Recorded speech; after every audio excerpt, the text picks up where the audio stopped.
G'day guys, welcome down to Empire of Enthusiasts. We are Australia's finest nerd debrief. It's good to have you here because you are part of the Empire too. This week we're talking about Thor 2, The Dark World. Ooh, it's so dark. The world's so dark. Just get a light, get a torch. It's not as dark anymore.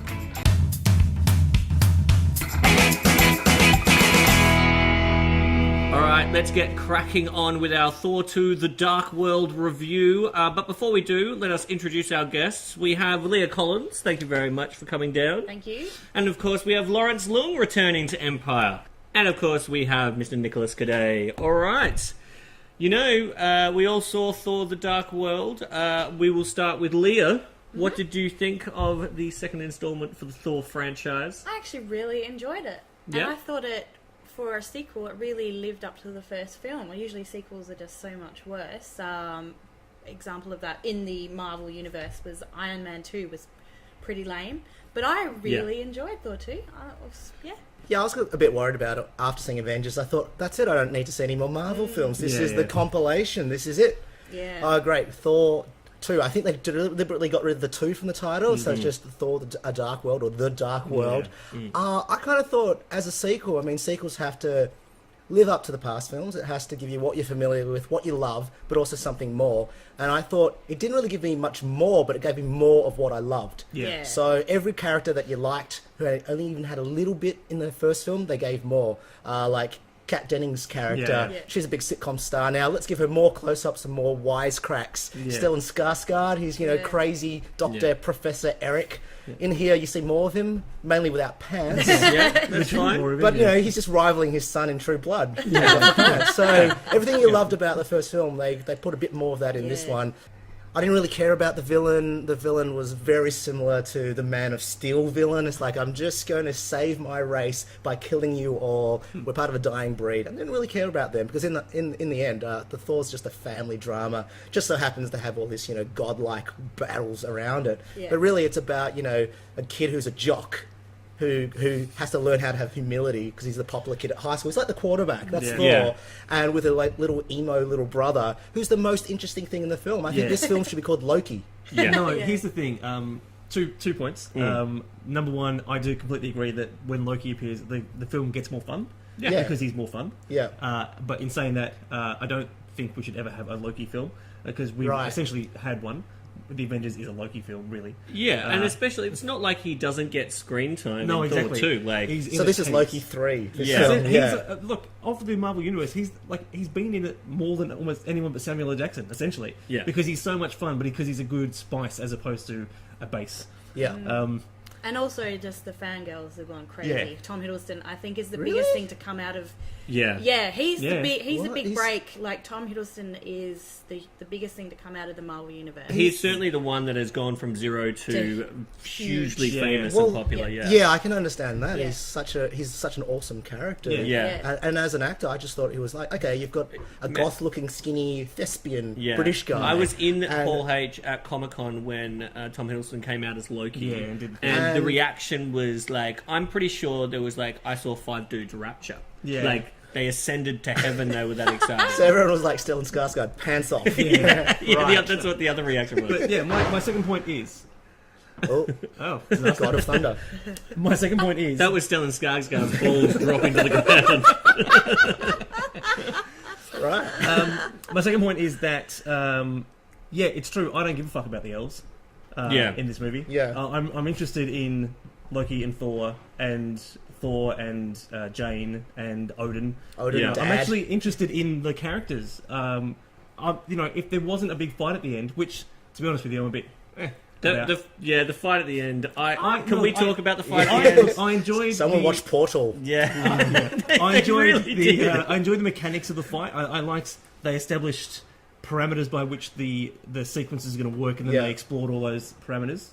With gags as well. And it was really funny. I enjoyed it because it was the big, fight scene, but it didn't get super serious. It was still funny, and it was like, the whole universe was online, but they still managed to, have gags. It's really great. I will point out that this film is only good if you approach it as a comic book film. Like, There is a lot about Thor 2 that is ham-fisted. The direction's a little bit weird at times. Yeah, I wanted to talk The about pace is that. terrible, and the editing is like goes from scene to scene. It's not very nuanced, but I think that's because Alan Taylor's a bit of a TV director.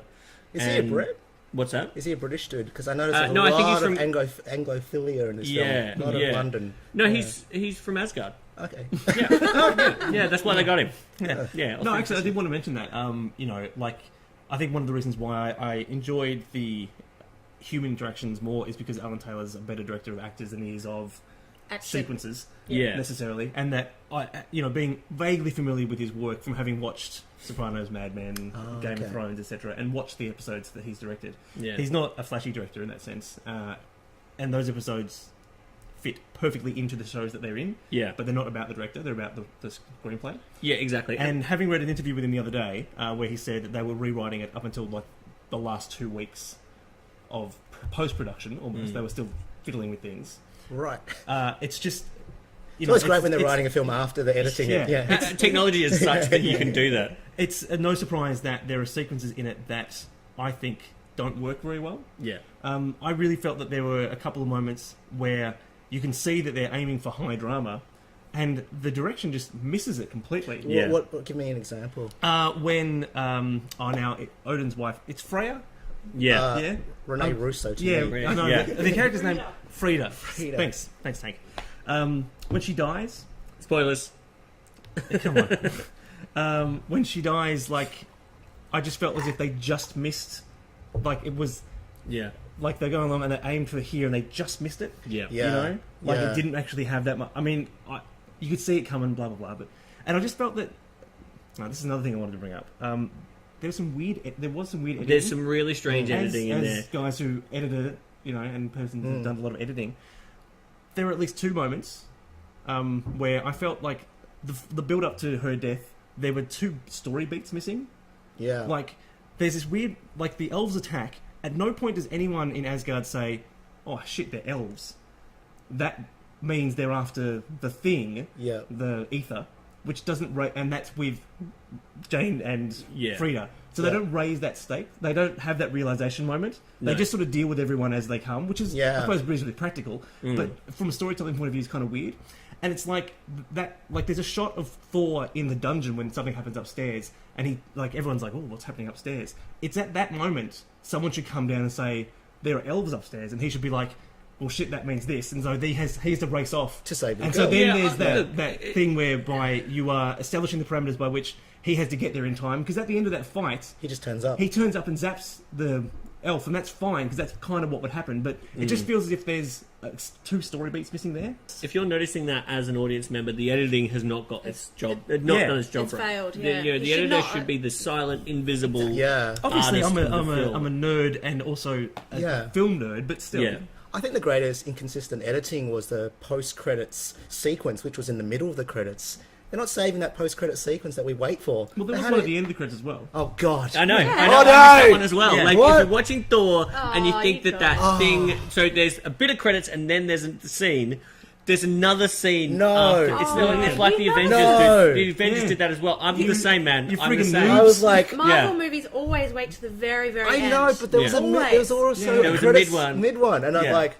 Oh, that's a bit balls. It sounds like they're talking about the Horcrux again. And then there's another one. Yeah. It was better than... Well, it's kind of... That balls Would of you an want to effort. tell you what happens? Yeah. Well... No, don't tell me what happens. Don't tell me what happens. But I'm not going to go pay to see it again. Yeah. I'll tell you later. Okay. I will. We'll finish up our Thor 2 talk. I want your thoughts on where we're going with this new kind of phase with Marvel. Like they're... I'm going to answer this after the wrap-up at the end. Post-credits. Yeah, we're going to do this bit at the end of the credits. So wait around to the end of the credits and there'll be something really exciting. And then halfway through the credits... We'll have to do that. Yeah. It's a good idea. We don't have Holy credits. shit. Sorry, I interrupted. Sorry, I railroaded this with talking about editing, but... I really enjoyed the film. Yeah. No worries there. I really... Like, the storyline... The story with... The business with Loki and Thor is my favourite bit. You know. Those the two, rest of I it, could I'm watch kind those of, two...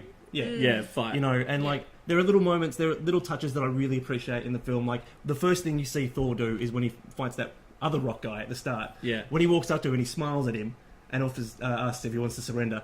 That just... his whole character in 2 lines. That's really good writing. Yeah. You know, which is so weird that there should be moments like that work so well, and then so much other stuff in the film which is a bit. And you ask where we think the Marvel Universe is heading. Yes. And I think obviously tonally, Guardians of the Galaxy is going to be crazy and out there and bright and colourful and whatever. But then, before Thor, you saw the trailer for the new Captain America film, The Winter Soldier, which looks great. Looks amazing. But also I'm concerned that they're going to go a little bit too grim with that it's going to be a little bit too serious.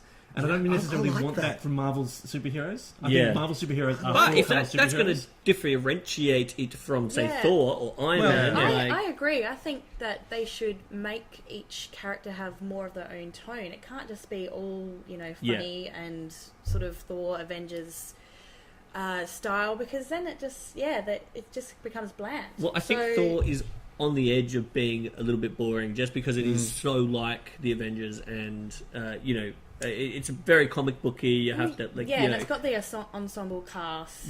And they're all doing wisecracks. But again, I mean, this movie. I mean, certainly they had to defeat elves, but the movie is really just so we can get Loki to the position that he's in at the end. Yeah. I mean, everything else that happens in the storyline is really just to maneuver him to that point. Yeah. It's all a family drama in the end. It is. Yeah. Thor at the end decides to say to his dad, "No, I don't want to be the king anymore." So take over the family business. He's going forward. So, Loki, the emo kid's going to take over the business. Run it into the ground, possibly. Yeah. Where was Odin, though? That's the mystery at the end. Oh, no. Yeah. I don't think he's dead. He's probably banished. To torture your dad, you have to make him see what you've done to his kingdom. Yeah. So he's going to be locked up somewhere. I will admit, when... right near the end, and of course probably better to have watched the film before watching this review of it. I probably should have said that at the start of the episode. We'll put a caption at the start. I must admit, when Loki gets freed and he goes, "When you betray me, I'll kill you," it's just like, that's not going to happen. He's going to betray you, and you are going to a part of me really liked that Thor got duped again. Because he's like, come on, dude. Yeah. Well, Loki's always talking about how dumb Thor is, and I don't think he is. Maybe Thor really is dumb. Yeah, maybe I love that. Really That's knows. what I love. He's the jock. No, you're right. That analogy works really I say this because I am a younger brother, in the shadow of my cooler older brother, so I get this. Have you ever murdered your father and taken his visage? I tried to cut my brother's hand off, but it was an illusion. That would make no sense if you haven't seen Thor. All right, that's all we have time for this episode. I would like to thank Leah Collins, Lawrence Leung, Nicholas Caddaye, and I would like to thank myself, Adam McKenzie,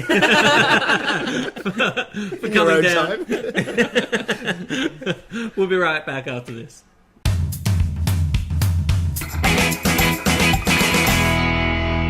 Thank you very much for watching. This has been our Thor 2 The Dark World episode, and we want you to tell us what you thought of Thor. Maybe you were like Margaret and Dave. Maybe you fucking hated it. Also, get on Facebook, get on Twitter. Let us know what you think about that and other things. We will see you next week when I'm sure we'll be talking about other nerdy stuff. Rad. So what happens at the end is that you have a scene where Thor turns up and kisses Jane. Oh, just it's a nice. It actually provides a resolution that the previous film. Stop it! I don't want to hear it. But they already kissed in the middle of the film. Yeah, I know, but he goes down. That's what he does. He's not. He goes down. Stop it! All I heard was he goes down. Who does he go down on? That's all we got time for.